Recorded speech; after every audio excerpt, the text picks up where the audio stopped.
ভারতের সাথে পাঙ্গা নেওয়াই হলো কাল। এবার গদি বাঁচাতে নরেন্দ্র মোদীর সঙ্গে দেখা করতে চান মুইজু। ঘটি বাটি চাটি রুখতে কবে ভারতে আসছেন মালদ্বীপের প্রেসিডেন্ট? ভারত বিরোধিতার জের পৌঁছে গেছে আর্থিক ক্ষতির পর্যায়ে।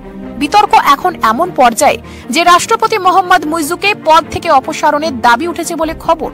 সেই 3 মন্ত্রীকে তাদের পদ থেকে সাসপেন্ড করা হলেও মালদ্বীপের অভ্যন্তরে এখন রাজনৈতিক তরজা তুঙ্গে। এখন মোহাম্মদ মুইজুর দলকে মোদী বিরোধী মন্তব্যের ভালো দাম চোকাতে হবে বলেই মনে করছে কূটনীতিকরা। প্রসঙ্গত উল্লেখ্য, কিছুদিন আগেই মালদ্বীপের সরকার বদলেছে। ক্ষমতায় এসেছে মোহাম্মদ মুইজুর দল। মোহাম্মদ সোলির ইন্ডিয়া ফার্স্ট নীতি থেকে সরে আসার প্রতিশ্রুতি দিয়ে ভোটের ময়দানে নেমেছিলেন চীনপন্থী মুইজু, যার প্রথম থেকেই উদ্দেশ্য ছিল ভারতকে মালদ্বীপ থেকে দূরে সরানো। ক্ষমতায় আসার আগে সেটাই বাস্তব করে তোলার চেষ্টা চালিয়ে যাচ্ছে দেশটি। আর এই সবটাই হচ্ছে ড্রাগন সরকারের উস্কানিতে। শুরু থেকেই ভারত বিরোধী মনোভাব নিয়ে চলছিলেন মোহাম্মদ মুইজু। যেখানে গণতন্ত্রের রাস্তা ধরে পথ চলা শুরু করার পর মালদ্বীপের সব প্রেসিডেন্টেরই প্রথম গন্তব্য হয়েছে ভারত। সেখানে মুইজু গেছিলেন ভারত বিরোধী তুরস্কতে এবং তারপর তিনি পৌঁছেছেন চীনে। সবে মিলিয়ে মুইজু সরকার যে ভারতের সঙ্গে সদ্ভাব রাখতে ইচ্ছুক নয় তা বেশ পরিষ্কার। তারপর থেকেই গর্জে উঠেছে দেশের প্রাক্তন প্রেসিডেন্ট মোহাম্মদ নাসির, মোহাম্মদ সোলি সহ একাধিক বিরোধী নেতা মন্ত্রীরা। ইতিমধ্যে প্রেসিডেন্ট মোহাম্মদ মুইজু আলী আজিমের বিরুদ্ধে অনাস্থা প্রস্তাব আনার দাবি তুলেছে পার্টি দ্য ডেমোক্র্যাটসের সদস্যরা।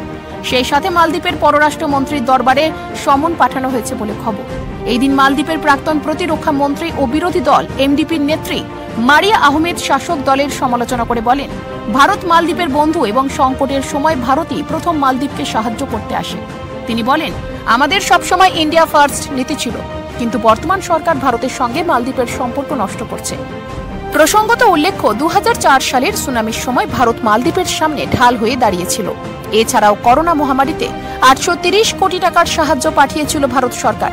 বিগত 2018 সালে মালদ্বীপের উন্নতির জন্য 11,631 কোটি টাকার সাহায্য পাঠিয়েছিল মোদী সরকার। একাধিক বিরোধী দলনেতা ভারত মালদ্বীপ দীর্ঘ সম্পর্কের কথা মনে করিয়ে দিয়েছেন।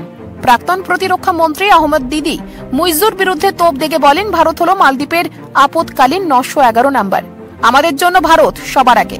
পাশাপাশি প্রাক্তন মন্ত্রী এমডিপি নেতা আহমেদ মেহলুফের বক্তব্য, ভারতীয় পর্যটকদের মালদ্বীপ বয়কটে বড়সড় আর্থিক প্রভাব পড়বে। আমি গভীরভাবে চিন্তিত। ভারতের বিরাগ আন্দাজ করে হয়তো চীন সফরের পর প্রেসিডেন্ট মুইজুর দিল্লি সফরের কথা জানিয়েছে মালদ্বীপ সরকার। দ্বীপরাষ্ট্রের এক সরকারি আধিকারিক দাবি করেছেন, একাধিক দ্বিপাক্ষিক বিষয়ে আলোচনার জন্য ভারতের প্রধানমন্ত্রী নরেন্দ্র মোদীর সঙ্গে দেখা করবেন মুইজু। চীন থেকে ফিরেই ভারতে যাত্রা করবেন মুইজু।